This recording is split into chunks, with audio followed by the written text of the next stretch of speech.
সৌদির পরের দিন ঈদ করতে হবে, দুনিয়ার কোনো কিতাবে লেখা নেই, লেখা নেই।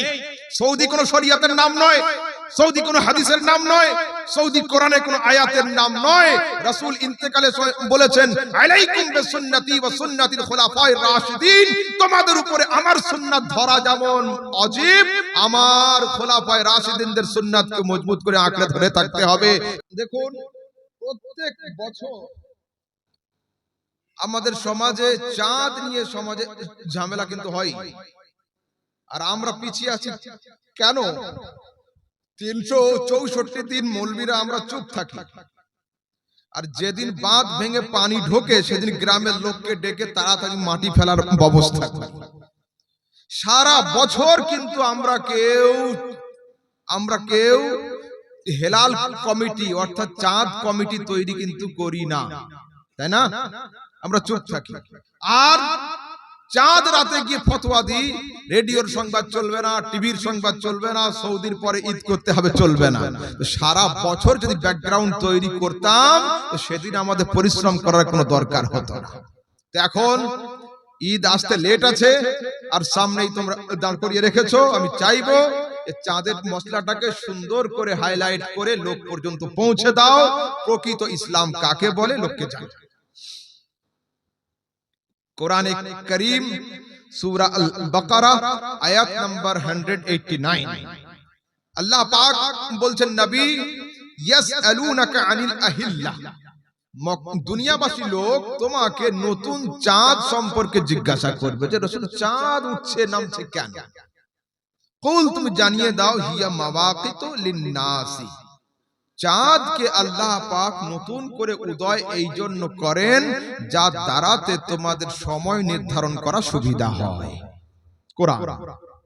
এইবার আসুন বুখারী, মুসলিম, মুসনাদ আহমদের হাদিসে রাসূল বলছেন, সুমু লিরুয়াতিহি ওয়াফতিরু লিরুয়াতিহি, তোমরা চাঁদ দেখে রোজা শুরু করবে, চাঁদ দেখে রোজা ছেড়ে ঈদের মাঠে যাবে।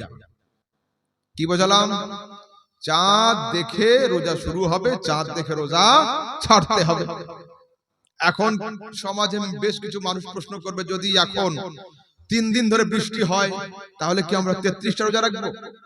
যদি 10 দিন ধরে বৃষ্টি হয় তাহলে কি 40টা রোজা রাখবো? এটা একটা সাধারণ প্রশ্ন। কেন হুজুর, চাঁদ যদি না ওঠে তাহলে কি ঈদের মাঠে আমরা যাব না? রোজা রেখেই যাব?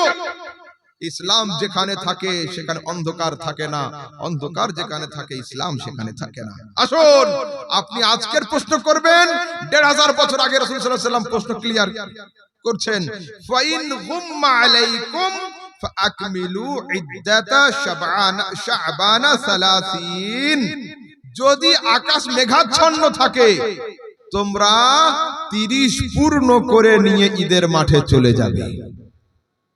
30 পূর্ণ করে তার মানে বুঝলাম না। এর প্রশ্ন হবে, আমাদের বাংলা ইংরেজি মাস যেমন এটা চলছে ফেব্রুয়ারি মাস, এটা শেষ কত বাবু?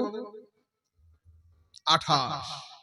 কখনো 28এও চলে যায়, বাড়তে বাড়তে 31ও চলে যায়। হলো তো রাসূল মাসের ডেফিনিশন দিচ্ছেন সাহাবীদের সামনে নিয়ে। রাসূল বলছেন, আশ-শাহরু হাকাযা, মাস ইহাকে বলা হয়। কত হলো? 10। আশ-শাহরু হাকাযা, মাস ইহাকে বলা হয় 20। আশ-শাহরু হাকাযা, মাস ইহাকে বলা হয় অর্থাৎ 30। আবার রাসূল বলছেন, আশ-শাহরু হাকাযা, আশ-শাহরু হাকাযা, আশ-শাহরু হাকাযা, কত? 29। আরবি মাস কোন সময় নামতে গিয়ে 28 হয় না, উঠতে গিয়ে 31 হয় না। 29 তারিখে তোমরা চাঁদ দেখার চেষ্টা করবে, যখন 29টা রোজা পূর্ণ হয়ে যাবে চাঁদ দেখতে পাবে না। একটা রোজা পূর্ণ করে আর আকাশের দিকে তাকানোর দরকার নেই। মেঘ হোক, বৃষ্টি পড়ুক, বজ্রপাত হোক, সোজা তোমরা ঈদের নামাজ আদায় করে নিবে। এত সুন্দর শরীয়ত, এত সুন্দর ক্লিয়ার মশলা থাকা সত্ত্বেও আমাদের সমাজের যুবকরা ফোন করে, আরে ভাই তুমি সৌদি আরবে ছাগল চড়াতে গিয়েছো, দুম্বা চড়াতে গিয়েছো, ওখানকার কি খবর? আরে ভাই, যেখানে বুখারী তোমার সামনে, মুসলিম তোমার সামনে, এখন দুম্বা ওয়ালার ছাগল ওয়ালার মশলা নিতে হবে তোমাকে? হ্যাঁ, চাঁদ রাতে এই ফিতনাগুলো খুব সামনে আছে। হুজুর আমার বন্ধু সৌদিতে আছে। আরে ভাই, তো তোমার বন্ধু সৌদিতে, আমি কি করব? আছে আছে মাশাআল্লাহ, ভালো জিনিস, সৌদির পরের দিন ঈদ করতে হবে, দুনিয়ার কোনো কিতাবে লেখা নেই, লেখা নেই। সৌদি কোনো শরিয়তের নাম নয়, সৌদি কোনো হাদিসের নাম নয়, সৌদি কোরআনে কোনো আয়াতের নাম নয়। রাসূল ইন্তেকালে বলেছেন, আলাইকুম বিসুন্নতি ওয়া সুন্নাতিল খুলাফায়ে রাশিদিন, তোমাদের উপরে আমার সুন্নাত ধরা যেমন ওয়াজিব, আমার খুলাফায়ে রাশিদিনদের সুন্নাতকে মজবুত করে আঁকড়ে ধরে থাকতে হবে। তারাকতু ফীকুম আমরাইন আসসাকালাইন, তোমাদের মধ্যে দুটো ভারী জিনিস রাখলাম, কিতাব আল্লাহ ওয়া সুন্নাত রাসূলিহ, আমি তোমাদের মধ্যে আল্লাহর কোরআন রাখলাম আর আমার সুন্নাত রাখলাম। সমস্যা যখন হবে কোরআন খুঁজবে, কোরআন না পেলে আমার হাদিসে দেখে নিবে, তাহলে ফিতনা করার কোনো দরকার নেই। চাঁদের মশলা খুব সহজ। তারপরে আসুন আল আশবাহ ওয়ান নাযাইর, আল হিদায়া, ফাতহুল কাদির, ফতওয়া কাজী খান, এই সমস্ত বড় বড় কিতাবে রয়েছে সাক্ষী দিতে হবে। সাক্ষীর শর্ত কি? যদি সাক্ষী দাতা ঘরের মধ্যে থেকে একা একা সই করে এনে তোমার সামনে দিয়ে দেয়, ও কাগজ একসেপ্টেড হবে না। কেন? আল খাত্তু ইয়াশবাহুল খাত্তা, সিগনেচারের ডুপ্লিকেট পসিবল হবে না।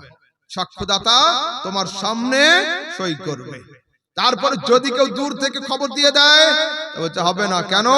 আন নাগমাতু তাশবাহুন নাগমা, রেকর্ডিং এর মাধ্যমে সাক্ষী কবুল হবে না।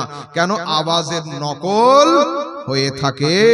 ইসলাম শরীয়ত এত ছোটখাটো নয়, আর আলহামদুলিল্লাহ তার মধ্যে ইসলামের মধ্যে সবচেয়ে বড় বিস্তারিত বিস্তীর্ণ এবং লম্বা চওড়া রুলস রেগুলেশন নিয়ম যদি কারো কাছে থাকে তার নাম হলো হানাফি ফিকহ। এর থেকে বিশদ ব্যাখ্যা দুনিয়াতে আর কোনো মাযহাবের নেই। ঠিক আছে, তাহলে আজকে চাঁদের মসলা ক্লিয়ার হলো।